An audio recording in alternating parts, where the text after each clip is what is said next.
Magic 89.9.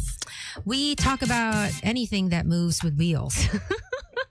My buddy with me, 𝐂𝐢𝐟𝐨𝐬. Hi, 𝐂𝐢𝐿, say hi. Hello, good afternoon, You're so everyone. quiet. Didn't you miss me? I'm back. Nalungkot ako nung dumating. Nung dumating ka, nung nawala ka. Hey, okay, so absent isa. Because we know they opened the shop in Excuse. vegan. Vegan, Ilocos Sur. Wait, is it? No, it's not vegan. Santo Rosario, is that it? But it's like near vegan. Near vegan. In 𝐿ocos Sur. So we'll get the details in a bit. We're talking about Kuya Don Joseph of FJ Moto. Where is our Pogi boy? Nasa spa. Nagpapa-facial. Oh, hindi Iba ka, ibang spa yun. pa. And with us this afternoon, please do the honors, buddy. Yes, our guest today, he's the Chief Operating Officer of Cart Plaza, Mr. Dennis Ayuyao. Hi, Dennis. Hi, good afternoon. Hi, Dennis. Thank you for gracing the show. Thank you for having us. Oh my gosh, another blast from the past, karting, man. We used to throw karting clinics here at the station. It was such a fun event. But have I tried it? My memory is that bad. I think I did. And I think I liked it too much to say no kasi ang mahal. Right? Is it still an expensive sport, Dennis? Yeah, karting is expensive, relatively expensive. Although lately we have a class, a 4-stroke engine class, which is or has made it more affordable. I can't say affordable, but more affordable than previous. Wait, did you say 4-stroke? 4-stroke. Previously it was a 2-stroke engine, Italian made. Now we have a 4-stroke engine, which is similar to let's say a generator engine, if you might run a poly. Because you lost me at 4-stroke. What is the okay in layman's term? Like I'm a 6-year-old. Okay. Anong difference ng 2 sa 4? 2-stroke is a higher revving engine. Is it faster? It's faster, yes. Okay. So if you have a small displacement, you can get more power out of a 2-stroke. 4-stroke is like a regular car engine, but smaller for go-karts. So it's a bit slower in a way. A bit slower. Okay. But more affordable. Engine life is longer, so you don't need to service it as regularly as a 2-stroke. So meaning like a 4-stroke is parang talaga may cambio, ganun. Wala naman. Wala Single cambio. speed. Singles. Okay. Wow. Okay. And Wait, sorry. We used to have shifter carts here, but yun. Okay. parang saglit lang siya, kasi the costs were too high, no? Sobra. Our friend Elson Carpio tried to bring it in before, years back. A few years back. Pero I think it lasted for only 2 seasons, 2 years, 2-3 years. Probably less. Yeah. Because of the medyo- fact that it's expensive. Medyo malapit na sa The 1 cost million of the eh. cart itself is expensive. Just like a car. Just the Yeah, equipment. Yeah. That Just the thing, equipment. that small thing is 1 million na almost. Hindi naman, pero almost. But still, that's a Almost. lot. So that's just for people with really disposable income. Okay, so now the 4 strokes, what's the starting price? I think we're selling it at about 250,000, 300,000. Mas doable. Oo. Sobrang layo. But what we've done is we've come up with a system where during the race day, we have a raffling system. So you don't need to buy the equipment itself. You can come in and do an arrive and drive. Meaning to say you can Wow. rent the equipment, which makes it more affordable. Wow. And then we do a balloting system where everybody picks from a lot of engines so that it's, better competition. Level because playing field. More level playing field because everybody has a better chance of picking from a common pool of engines. Nice. Okay, and then the event is happening. Oh. It's a Clark International Festival of Speed, right? Okay. This is a 3-day event. Hayaan na natin si Dennis ang magkwento. Yeah, ng tell us about detalye. it. Yes, we have an event starting this Friday to Sunday. It's called Clark International Festival of Speed. So it's a festival of not only competition, car competition, but also there's a trade portion of it. And then their participants, club participants. So this Friday we have the kickoff, which is a parade and motorcade, which will start at the Clark Development Corporation parade grounds. Okay. And so far we have Miata Club Philippines, Grupo Toyota, and then the 𝐂𝐢𝐟𝐴 and Slow Kids from Pampanga, who will be sending various participants. I think as of earlier, we have a total of 78 cars already, or 73 cars. Is that a lot for a 3-day event, or still? This is only for the parade. For the Oh opening. my! For the first day. Oh wow! And then on Saturday, we have the normal races for Philippine GT and Sparko Bracket Racing. Which we'll delve into in a bit, because I have no idea what those terms mean. Oo, diba? We'll get back to Dennis as we play more of today's best music. Kiss Me Right, this time with 𝐂𝐢𝐿. For the road, for those of you just tuned in. It's 𝐈𝐴𝐻𝐸𝐻. If you know, you know that on Wednesdays it's For the Road. We're talking about 4 wheels, 2 wheels, anything that moves with wheels. Okay, and with us is my buddy Egay. 𝐕𝐢𝐝, where are you? Aba, nawawala si partner We. And of course, we have the Chief Operating Officer. Yes. Is that right? Yes. Of Cart Plaza. There you go. And I got confused. Sir Dennis, Cart Plaza. You basically, the company owns all the racetracks. Okay? And I thought there's only 2. Madami pala. Yung dalawang alam mo, baka kabayo pa yan eh. Sorry, San Lazaro racetrack. Kita mo? Sabi ko na eh. No, so we have Clark. We have And then Batangas. And then we have Carmona. Oh, which yun. is the Okay, I go-kart forgot about track. that. Okay, And we have a Carmona. track in Palawan. So there's 4. 4. Okay, and the biggest, are they the same size? No, Or- no. Okay, which the biggest is the car biggest? track is Clark. Clark. It's 4.2 kilometers. Okay. And in Clark, we also have a go-kart track, Yun. which is 1.5 kilometers. So not all tracks have a go-kart track. No, not all car. Ah, So in Clark, we have 2 tracks. The Okay. big track, which is the car track, and and then we have a go-kart track yan. right beside it. In Carmona, it's a go-kart track, which is 1.3 kilometers. It's used for go-karts and underbone small displacement bikes. And then in Batangas, we have a 3.6 kilometer car track, which we are going to extend to possibly make it a 6 kilometer track. Whoa. Okay. Is Which it, will make it the biggest na, no? Pagka, In terms of length, yes. in terms of track length. Track length. does that mean the bigger the better?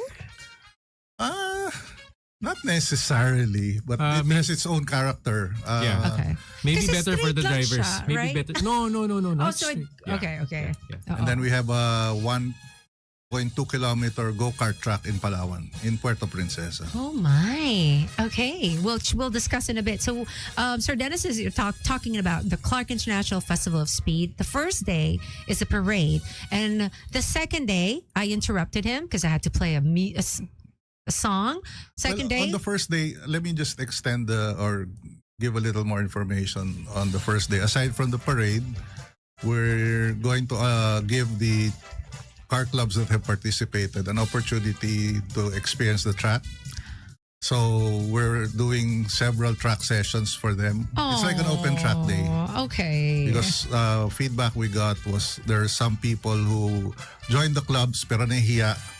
So it's an opportunity for them just to go around the track at their own pace. So I have to be part of a car club, right, to be able to participate. For this event, you need to be part of one of the clubs. But Yeah, on okay. a regular day, you can go to the track and just rent track time. But this for this weekend's event. Generally, you need to be with a car club. Okay. Are you part, buddy, No. of a car club? Oo nga, no? Parehas tayo. Kulela. Are you part of a car club, Sir Dennis? Not necessarily, but I operate the racetrack. So So tayong dalawa, we don't need to. No, we're part of the Dennis Friends Club now. Yeah, we're just gonna name drop. We're Sure. with Sir Dennis. Hello. Okay, and then the second day. Second day is the start of the regular Philippine GT races. And then there are other races like Radical, V1, and then we have a race called Sparko Bracket and Grid Race. What is that? What does that even mean? It's a different concept of racing. I don't know if you've seen, previously there was a YouTube video of, I think, Michael Schumacher in a Ferrari having coffee while in the beginning, two other cars start at different times. And then Michael Schumacher gets on a Formula One car, and at the end of the lap, they cross the finish line, or start and finish line almost simultaneously. No way. So it's a race based on that kind of concept. Wow. So, since you mentioned Michael Schumacher, do we have any professionals gracing this event? No, it's open to everybody. Actually, that's what makes it attractive to a lot of people because of the ease in joining that race. Of course, there's still the regular GT races, which is the national championship for saloon cars in the Philippines. And then in the afternoon of Saturday, we have car meet, which is quite popular. They call themselves Legends of the 90s. Oh, what can I expect from the legends of the 90s? They're a car group that... Kung saan ka natuto? Yung mga, hindi, 80s pa pala yung sayo. I was gonna, we're live on cam. I almost gave you something. So, ang concept nila, 90s na cars between 1990 to 1999, I believe. Oh my gosh, I'm gonna see my favorite hatchback because I've dreamed of owning a Civic. Civic hatch. Maliit yung two-door. Oh, wow, that was my dream car growing up. So we're hosting their event at the go-kart track. Okay, and how many cars are participating for this year? As of yesterday, I believe they already have a sign-up sheet of 80 cars. Dami, no? No, tapos we're doing it in the evening. Oh, para because hindi the mainit. go-kart track is fully lit. Nice. So they will bring in the cars and then park them in different parts of the racetrack.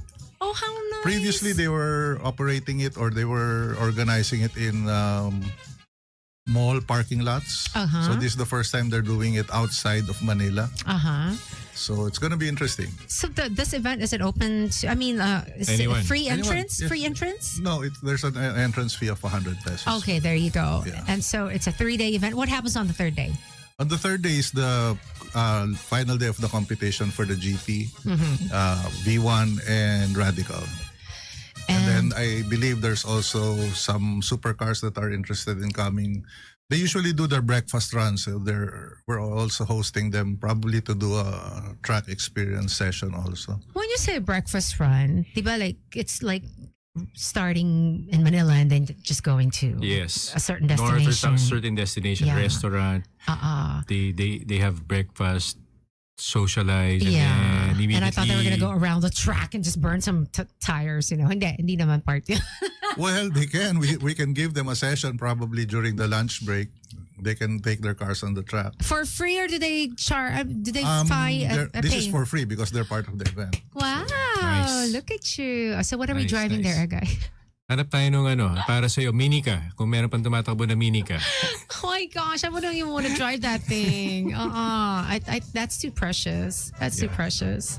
Okay, so it's 100 pesos. It's definitely, I think it's a family type of event, no? Sure, yes. Is there anything else you want to add to that, Sir Dennis, while you're here? Well, part of the plan of the racetrack is we've already done the groundbreaking for the Clark Tony's Museum, Motorsport Museum, which will be part of the complex. It will feature different race cars, essentially featuring Philippine motorsports history. Oh, And Much awaited yan. interesting. Much awaited yan, Tina. And then we're going to have a portion of that museum that will be dedicated to car clubs, to do any displays that they want to, and also like a trade hall for people that want to organize car events or any other event for that matter. And you overlooking everything, what is the one thing that you're looking forward to? Well, it's part of the plan of our group to foster motor racing and motorsports. Actually, it's already an industry in the Philippines. Previously, motorsports in the Philippines was just a hobby. But since there are so many people being employed by motorsports, there are a lot of mechanics.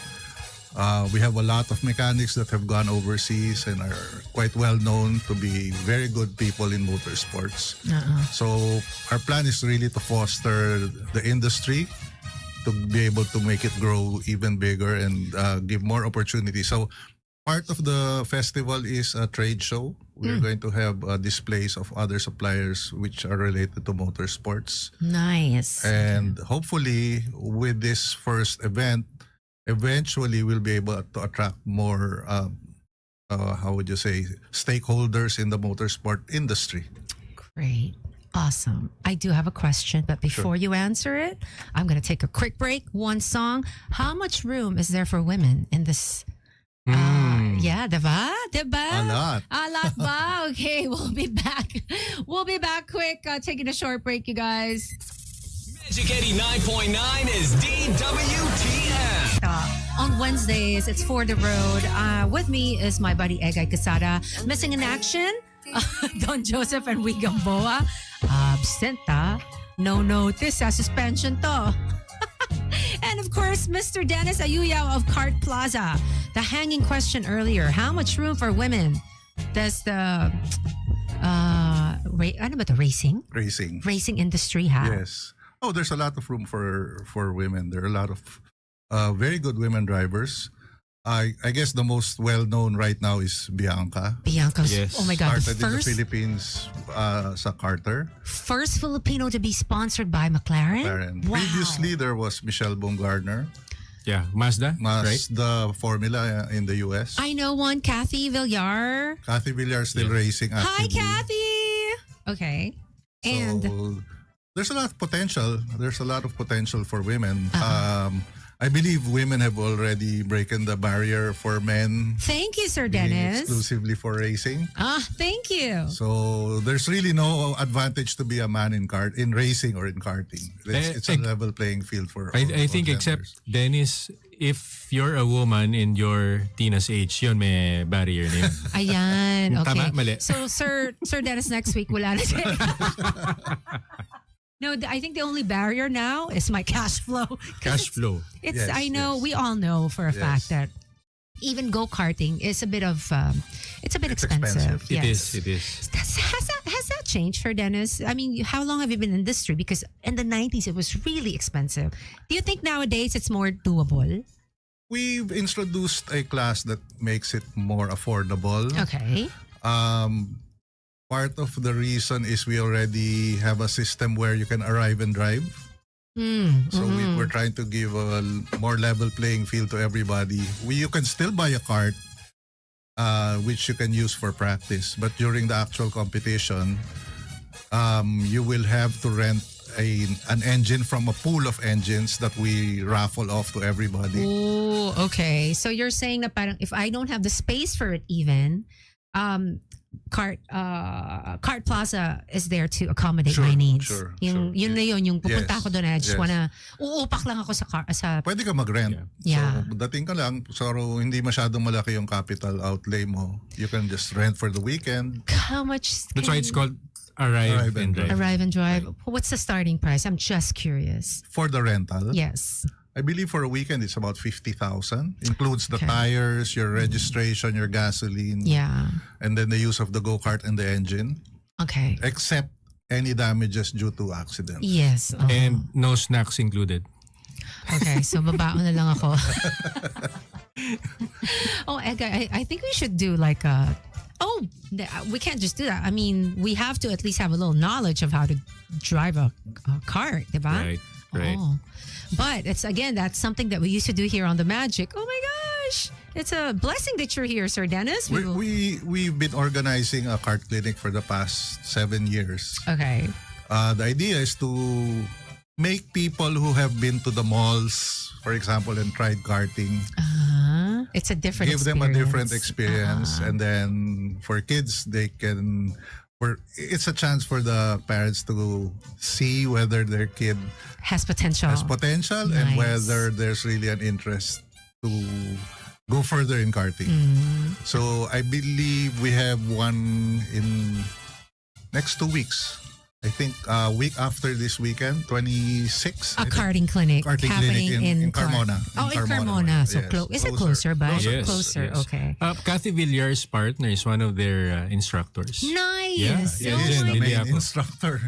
Sorry? Ejen is the main instructor. 𝐿SoN is the main instructor. Wow. Great. That's awesome. Okay. Well, oh my gosh. Maybe through the show we can send somebody to experience a karting clinic there. Yep. Sir Dennis, anything else you want to add before we let you go? Well, we'd like to invite everybody to come to Clark International Festival of Speed starting Friday to Sunday. And then after that, probably if you have any interest in joining the Karting Academy, you can Karting Academy, there you get in go. touch with Kart Plaza or Petron Motorsports Clinic, I believe is on Facebook. Yeah. So you can just send your inquiries through that. Thank you so much for stopping by, Sir Dennis, and we do hope to have you back. But what's next? Next! Next. Babati muna tayo. Go. Oh, because we have Chris. There you go, Chris. Christine's asking who are the guests. We have Mr. Dennis 𝐂𝐢𝐟 of Kart Plaza. Hi, Steven and everyone at Scooter Depot. Yep. Ba, kilala mo na yun Stevens Veles. Feeling close. Hi Mark, hi Eugene, hi Leslie, everyone at Scooter Depot. And the guys at Ride Manila, laging nakikinig yung mga yan. Ride Manila. Hi, everyone at Ride Manila. Yep. MPH 2.0 Motorsports. And ito, Tina, napakalapit sa atin. Si Full Setup Motorsports. Rolly Boy. He's just, he shops just behind Unilab. Wait, what's the name again? Mahaba eh. Full setup racing motorsports. What? Okay, so pang racing lang nandun. Ano, yan.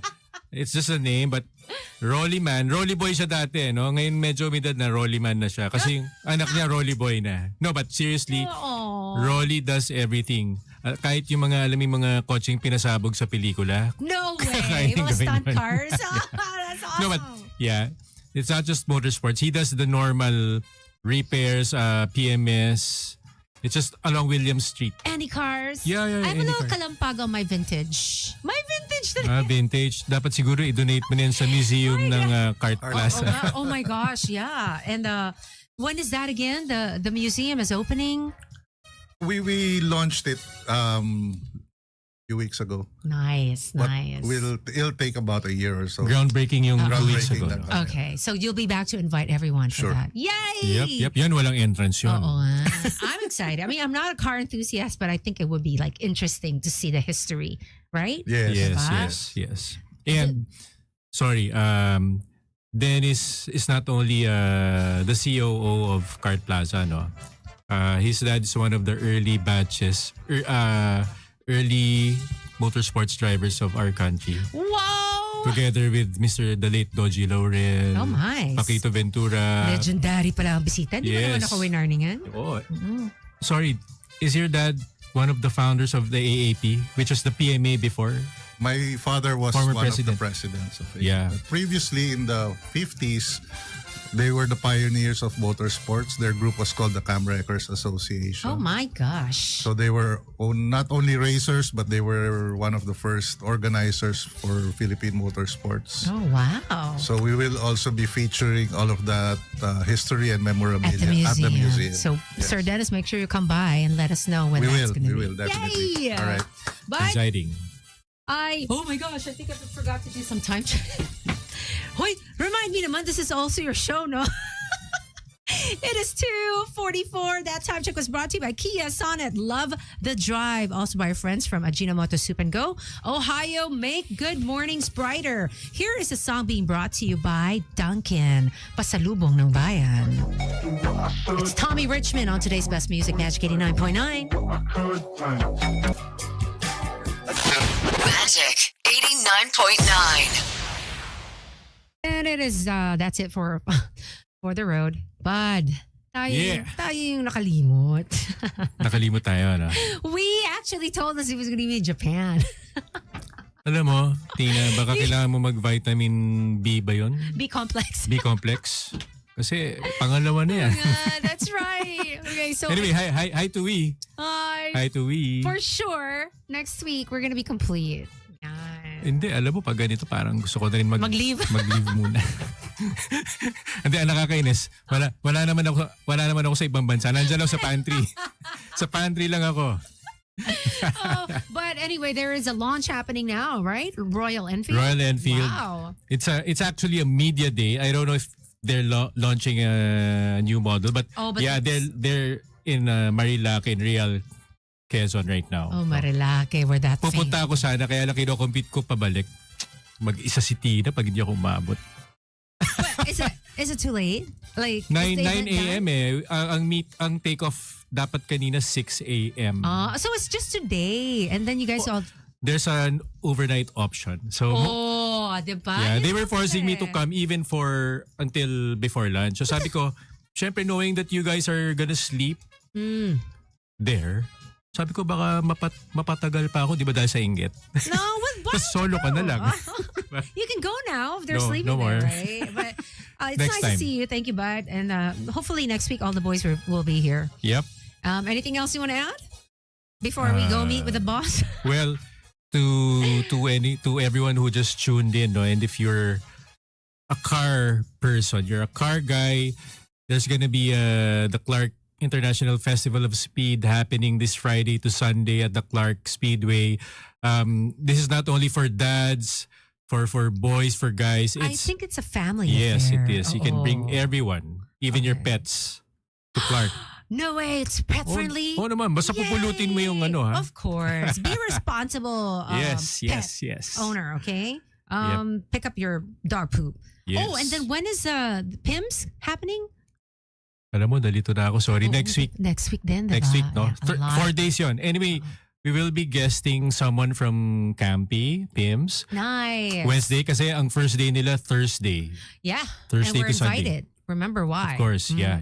So, we're gonna have representative from PIMS next Wednesday. There you go. Yep. It is 2:57. Time check brought to you by McDonald's. And here is a song being brought to you by AmbiPure. I-clip ang AmbiPure para sa pamatagalang freshness in between car washes for up to 45 days. Oh, I leave quite an impression. Magic 89.9.